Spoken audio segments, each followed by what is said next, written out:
स्वागत है आप सभी लोगों का आज की इस वीडियो में। आज की इस वीडियो में जो हमारी सीरीज चल रही है रेलवे सामान्य अध्ययन की, जो प्रैक्टिस सेट हम डिस्कस करते हैं, ये हमारी स्पीडी बुक से, जो स्पीडी की बुक है उससे हम ये प्रैक्टिस सेट डिस्कस कर रहे हैं। अब तक हम 2 प्रैक्टिस सेट डिस्कस कर चुके हैं।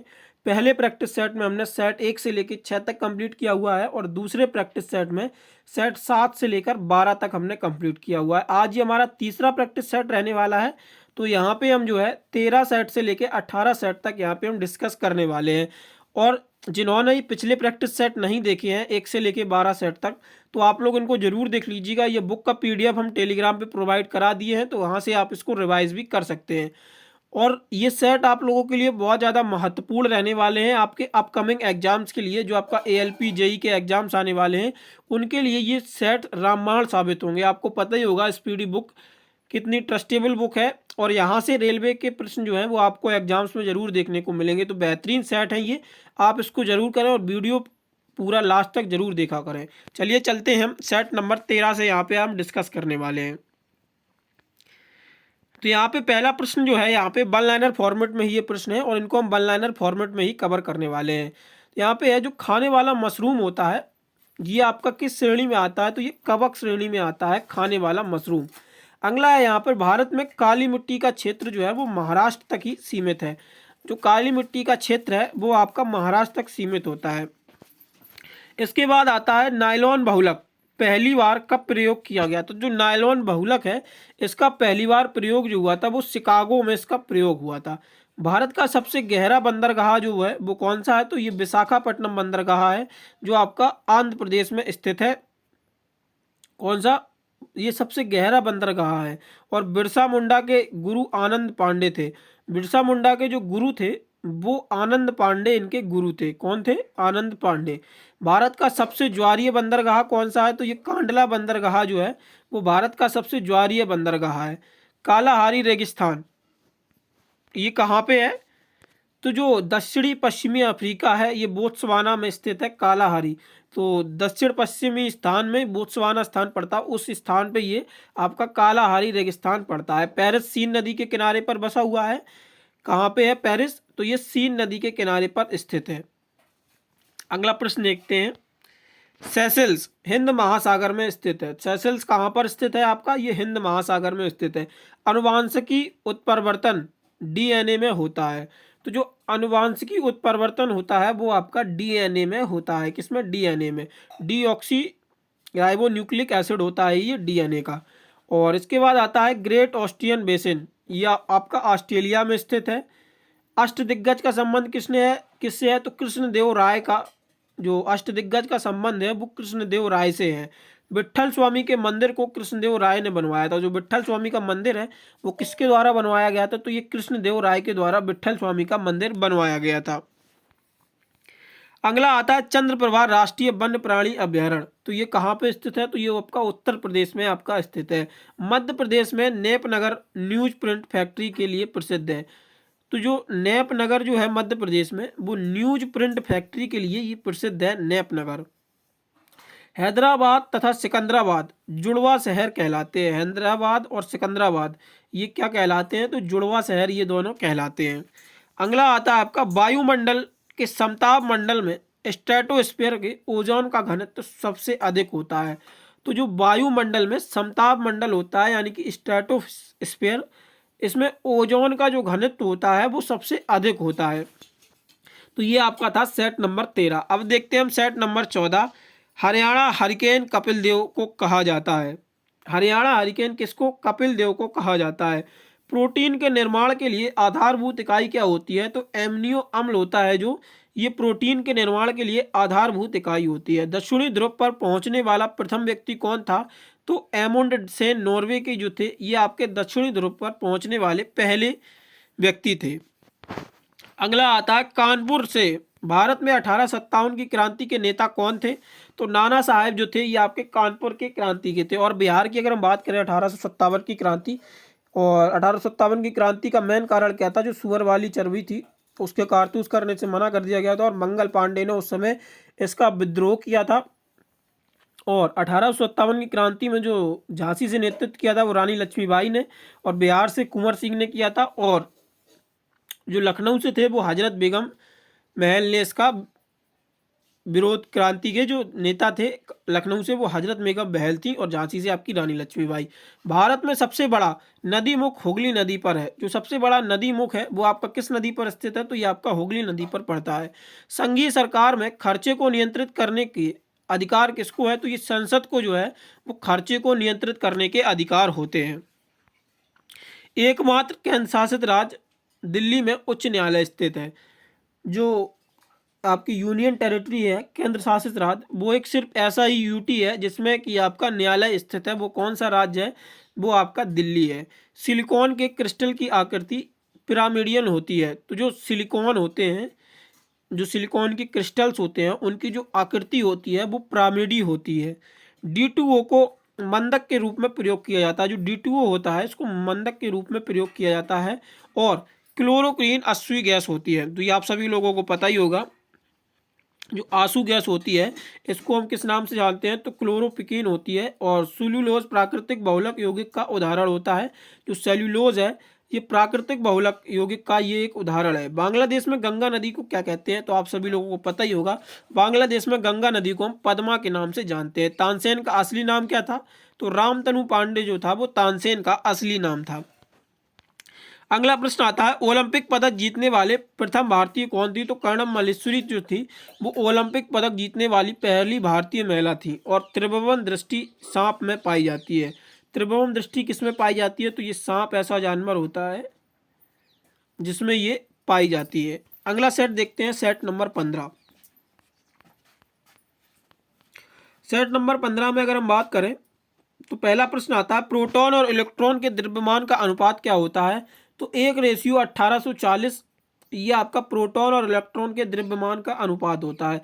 विद्युत धारा की इकाई क्या होती है? तो आप सभी लोगों को पता ही होगा कि एम्पियर जो होता है, एम्पियर ये आपका विद्युत धारा की इकाई होती है। और हीरे का अपवर्तनांक कितना होता है? तो 2.4 ये हीरे का अपवर्तनांक होता है। आंख का अंदरूनी पीछे का पृष्ठ दृष्टिपटल यानी कि रेटिना कहलाता है। तो जो पीछे का दृष्टिपटल होता है उसको हम क्या कहते हैं? तो रेटिना के नाम से जानते हैं, दृष्टिपटल भी कहते हैं उसको। एस्प्रिन जो होता है वो एंजेलिसिक होता है। और हड़प्पा काल का सर्वाधिक पूज्य जानवर कौन सा था? तो कुबड़दार सांड जो था, यानी कि बैल जो कुबड़ निकला होता था, वो सबसे पूजनीय जानवर था हड़प्पा काल में। किसी वस्तु का बिना टूटे विकृत होने की क्षमता किसमें है? तो द्रव अवस्था ये कहलाती है। किसी अर्धचालक की चालकता उसके ताप से बढ़ती है। अगर कोई अर्धचालक है और अगर उसकी चालकता को नाप जब बढ़ती है तो उसके ताप से ही बढ़ती है। जब चालक अर्धचालक है, जब उसमें ताप बढ़ेगा तो उसकी चालकता बढ़ती है। ये प्रश्न, ये यहाँ पे क्वेश्चन है ये आपका। कास्टिक सोडा का रासायनिक सूत्र क्या होता है? तो NaOH जो होता है ये आपको कास्टिक सोडा का रासायनिक सूत्र होता है। फलों में मीठे स्वाद के कारण क्या होता है? जो फ्रक्टोज होता है, इसी वजह से आपके जो फल होते हैं वो मीठे होते हैं। एनोड बैटरी का धन ध्रुव होता है। तो जो एनोड होता है वो जो पॉजिटिव साइन होता है वो बैटरी का पॉजिटिव सिरा होता है। भारत में सर्वप्रथम संपूर्ण भारतीय फिल्म राजा हरिश्चंद्र 1913 में बनाई गई थी। तो जो भारत में संपूर्ण फिल्म बनाई गई थी वो राजा हरिश्चंद्र फिल्म बनाई गई थी। और ये कब बनाई गई थी आपकी? तो ये 1913 में इस फिल्म को बनाया गया था। भारत में कहवा का सबसे बड़ा उत्पादक कौन सा है? तो ये कर्नाटक जो है कहवा का सबसे बड़ा उत्पादक राज्य है। दिल्ली का अंतिम हिंदू शासक कौन था? तो जो हेमू था वो दिल्ली का अंतिम शासक था। दिल्ली सल्तनत की सीमा का सर्वाधिक विस्तार मोहम्मद बिन तुगलक के समय में हुआ था। कब हुआ था? तो मोहम्मद बिन तुगलक। केंद्रक का आवरण प्रपोज के अंत में विघटित हो जाता है। तो जो केंद्रक होता है उसका आवरण होता है वो प्रोफेज होता है जब उसमें, तो वो विघटित हो जाता है अंत में। हमारी आकाशगंगा की आकृति कैसी है? तो स्पाइरल आकृति है हमारी आकाशगंगा की। सेट नंबर 16 देखते हैं। रिएक्टर स्केल पर भूकंप की तीव्रता मापी जाती है। और भारतीय नौसेना में शामिल प्रथम नाभिकीय पनडुब्बी कौन सी थी? तो जो INS चक्र है, INS चक्र ये भारतीय नौसेना में शामिल पहली नाभिकीय पनडुब्बी थी।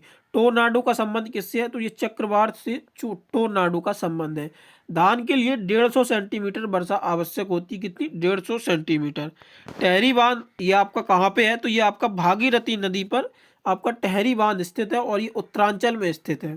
सिंधु नदी का उद्गम स्थल मानसरोवर झील से होता है। 1916 में Akhil Bharatiya home rule league की स्थापना एनी बेसेंट के द्वारा की गई थी। कब? 1916 में एनी बेसेंट के द्वारा। ताजमहल का वास्तुकार कौन था? तो उस्ताद अहमद लाहौरी जो थे वो ताजमहल के वास्तुकार थे। अगला है सेकेंडी लोलक का आवर्तकाल क्या होता है? तो 2 सेकंड होता है। 73वां संविधान संशोधन अनुच्छेद 243 पंचायती राज से संबंधित है आपका। और सलारगंज संग्रहालय ये आपका कहाँ पे स्थित है? तो हैदराबाद में जो सलारगंज संग्रहालय है ये आपका स्थित है। और सनी डेज जो पुस्तक इसके लेखक हैं वो सुनील गावस्कर हैं। पौधे में जल का परिवहन जाइलम के माध्यम से किया जाता है। मालवाड़ी व्यवस्था का प्रस्ताव सर्वप्रथम एच मैकेजी द्वारा 1819 में लाया गया था। अगला है विशिष्ट ऊष्मा का मात्रक जूल, किग्रा, केल्विन होता है। तो यहाँ पे तीनों जो होते हैं जूल, किलोग्राम और केल्विन, ये विशिष्ट ऊष्मा के आपके मात्रक होते हैं। महाभारत का मौलिक नाम क्या था? जय संहिता जो था वो महाभारत का मौलिक नाम था। सेट नंबर 17 की बात करें हम तो भारतीय संविधान के भाग 5 में क्या है? तो संघीय व्यवस्था जो है वो भारतीय संविधान के भाग 5 में आपकी उल्लेखित है। स्वतंत्रता प्राप्ति के समय भारतीय राष्ट्रीय कांग्रेस के अध्यक्ष कौन थे? तो जेबी कृपलानी जो थे वो स्वतंत्रता के समय भारतीय राष्ट्रीय कांग्रेस के अध्यक्ष थे। 1900 में पेरिस ओलंपिक में पहली बार महिलाओं ने भाग लेना शुरू किया था। और भारत की तरफ से पहली महिला जो थी जिन्होंने पदक जीता था ओलंपिक में वो कौन सी थी? कर्णम मल्लेश्वरी। अभी मैंने आपको डिस्कस किया था, सेट नंबर 15 में बताया था। तो प्रश्न आपके वन लाइनर फॉर्मेट में जरूर है लेकिन बहुत बेहतरीन प्रश्न है। आप अगर ये कंप्लीट कर लेते हैं, ये रेलवे एग्जाम्स की सीरीज है लेकिन अगर कोई अदर भी एग्जाम की सीरीज कर जैसे बच्चा देख रहा है तो उसके लिए भी ये महत्वपूर्ण प्रश्न है। प्रश्न वही होते हैं जीएस में, बस उनको मेमोरी में याद करना रहता है, वो सही से याद रहे, रिवीजन नहीं हो पाता है। तो इसी रिवीजन के लिए सीरीज चलाई जा रही है। जो वन लाइनर फॉर्मेट होता है वो रिवीजन के लिए बेस्ट सोर्स होता है, इससे बढ़िया सोर्स नहीं हो सकता है। आप इसको देखिए और एक बार बुक से रिवाइज करिए तो आपको ये चीज़ें सेट हो जाएंगी आपके माइंड में। जो आपके आने वाले एग्जाम में जीके जीएस सेक्शन में जो एक डर बना रहता है ना जीके जीएस का, वो आपका खत्म हो जाएगा। प्रतिजैविक जो होती है वो पेनिसिलिन कवक में बनता है। 84वां संविधान संशोधन 2000 द्वारा 3 राज्य छत्तीसगढ़, उत्तरांचल तथा झारखंड के गठन के लिए बनाया गया था। 84वां संविधान संशोधन 2000 में ये लाया गया था। छत्तीसगढ़, उत्तरांचल और झारखंड के गठन को बनाया गया था। माई गुड लक आत्मकथा के लेखक कौन है? तो तस्लिमा नसरीन जो है माई गुड लक, माई गर्लहुड है ये। क्या नाम है? माई गर्लहुड। ये इस आत्मकथा के लेखक कौन है? तो जो तस्लिमा नसरीन है इस आत्मकथा के लेखक है। राष्ट्रीय आपातकाल के समय लोकसभा का कार्यकाल अधिकतम बढ़ाया जा सकता है। तो वो 1 साल जब होता है, जब राष्ट्रीय आपातकाल लगा होता है तो लोकसभा का जो अधिकतम कार्यकाल होता है वो 1 साल के लिए आपका बढ़ा दिया जाता है। लोकसभा अध्यक्ष और उपाध्यक्ष की अनुपस्थिति में इसकी अध्यक्षता कौन करता है? तो अध्यक्ष द्वारा चुने गए पीठासीन अधिकारियों के पैनल में का कोई भी सदस्य इसकी अध्यक्षता कर सकता है। अगला आता है गवर्नर द्वारा जारी किया गया अध्यादेश विधानमंडल द्वारा मंजूर किया जाता है। तो जो गवर्नर जब अध्यादेश जारी करता है तो वो विधानमंडल के द्वारा मंजूर किया जाता है। थुम्बा केरल में अंतरिक्ष विज्ञान एवं प्रौद्योगिकी केंद्र की स्थापना जो थी वो 1965 में की गई थी। राजस्थान वह राज्य है जहाँ शून्य आधारित बजट सर्वप्रथम पेश किया गया था। कौन सा राज्य है? तो राजस्थान राज्य था जहाँ पे शून्य बजट पेश किया गया था। लक्षद्वीप में मलयालम भाषा बोली जाती है। लक्षद्वीप में कौन सी भाषा बोली जाती है? तो मलयालम भाषा जो है वो लक्षद्वीप में बोली जाती है। यूरोप में अल्पस, उत्तरी अमेरिका में रॉकीज और दक्षिणी अमेरिका में एंद्रीज बलित पर्वत के उदाहरण है। तो ये इंपोर्टेंट प्रश्न है। यूरोप में आपका अल्पस होता है और उत्तरी अमेरिका में रॉकीज और दक्षिणी अमेरिका में एंडीज, ये आपके सभी के सभी जो है वो बलित पर्वत के उदाहरण हैं। अगला आता है पुरी स्थित जगन्नाथ मंदिर को गंग वंश के शासक ने बनवाया था। स्टील सिटी राउरकेला ब्रह्मणी नदी के किनारे पर स्थित है। राष्ट्रीय विज्ञान दिवस आपका 28 फरवरी को मनाया जाता है। और लाल बाग की स्थापना 18वीं सदी में हैदर अली एवं टीपू सुल्तान ने बेंगलोर के कर्नाटक में इसको स्थापित किया था। भारत में 1882 में स्थानीय सुशासन की स्थापना किसने की थी? तो लॉर्ड रिपन जो है वो 1882 में स्थानीय सुशासन के जनक के रूप में इनको जाना जाता है। राष्ट्रपति को पद की शपथ भारत के मुख्य न्यायाधीश के द्वारा दिलाई जाती है। लोकसभा सदस्य 60 दिनों तक बिना सदन की अनुमति के सदन की बैठक में अनुपस्थित रहता है तो उसे अयोग्य ठहरा दिया जाता है। तो आपको पता ही होगा कि अगर लोकसभा सदस्य जो होता है वो 60 दिन की बिना मतलब जानकारी के अनुपस्थित रहता है तो उसको अयोग्य घोषित कर दिया जाता है। जयपुर संगमरमर के लिए प्रसिद्ध है और ओलंपिक खेलों में झंडे में नीला रंग चक्र जो होता है वो यूरोप को, पीला एशिया को, और लाल चक्र जो है वो अमेरिका को, और काला चक्र जो है वो अफ्रीका को, और हरा चक्र जो है वो ऑस्ट्रेलिया के महाद्वीपों का प्रतिनिधित्व करता है। इंपॉर्टेंट प्रश्न पूछ लिया जाता है हर बार एग्जाम में कभी ना कभी। ये जो ओलंपिक के 5 छल्ले होते हैं ये ऐसे बनाए जाते हैं, तो ये इन्हीं में ही रंग होते हैं। जैसे पीला जो है वो एशिया को दर्शाता है, लाल जो है वो अमेरिका को दर्शाता है, और हरा जो है ऑस्ट्रेलिया को, ऐसे काला अफ्रीका को। तो ऐसे ये आपका पूछ लिया जाता है चक्र। और ये भी पूछ लिया जाता है कितने सर्किल होते हैं ओलंपिक के निशान में। तो ये आपका 5 होते हैं। तो कोलेजन रेशा सफ़ेद होता है। जो कोलेजन रेशा होता है कैसा होता है रंग में, तो ये आपका सफ़ेद होता है। तो यहाँ तक हमने ये 18 सेट तक ये डिस्कस कर लिए हैं। बाकी आप लोगों को एक महत्वपूर्ण जानकारी दे दें कि अगर आप लोग हमारी स्टैटिक जीके की ई बुक खरीदना चाहते हैं तो उसको आप लोग खरीद सकते हैं। इसका लिंक आप लोगों को डिस्क्रिप्शन में मिल जाएगा। उसका प्राइस जो है वो मात्र 49 रुपये रखा गया है। स्टैटिक जीके का स्कोर अगर आपको बूस्टअप करना है तो उस ई बुक से आप बेहतरीन तरीके से उसको पढ़ के अपना स्टैटिक जीके सेक्शन में स्कोर बूस्टअप कर सकते हैं। तो लिंक डिस्क्रिप्शन में है, अभी जाके आप उसको परचेज कर सकते हैं। तो आज में हमने तीसरे सेट में 13 से लेकर 18 तक डिस्कस कर लिए हैं। पीडीएफ्स ये आपको हमारे टेलीग्राम चैनल पर प्रोवाइड करा दी जाएंगी। उसका लिंक भी आप लोगों को डिस्क्रिप्शन में मिल जाएगा। और वेबसाइट पे आप टेस्ट दे सकते हैं, और ऐप पे भी आपको ये फ्री नोट सेक्शन में जाके ये पीडीएफ मिल जाएगी। और ऐप पे जो एएलपी और आरआरबी के एनटीपीसी के मॉक टेस्ट भी प्रोवाइड है, तो ऐप का लिंक भी आप लोगों को डिस्क्रिप्शन में दिया हुआ है। तो आप ऐप पे free of cost mock test दे सकते हैं बिना किसी पेमेंट किए हुए। लेकिन आपको ई बुक जो लेनी है वो उसका पेमेंट आपको करना होगा, वो 49 रुपये उसका मात्र प्राइस है। बाकी ऐप पे जो भी मटेरियल है वो आपका सारा फ्री ऑफ कॉस्ट प्रोवाइड है। तो उसको भी आप डाउनलोड करके डेली प्रैक्टिस सेट दे सकते हैं वहाँ पे रेलवे की। ये सेम प्रैक्टिस सेट आपको एमसीक्यू फॉर्मेट में वहाँ पे प्रोवाइड करा दिए जाते हैं ऐप पे। बाकी अगर आप लोगों को वीडियो पसंद आई हो तो वीडियो को लाइक ज़रूर करें, और चैनल पर पहली बार हैं तो चैनल को सब्सक्राइब कर लें, और अपने दोस्तों के साथ इसको शेयर करना ना भूलें। धन्यवाद।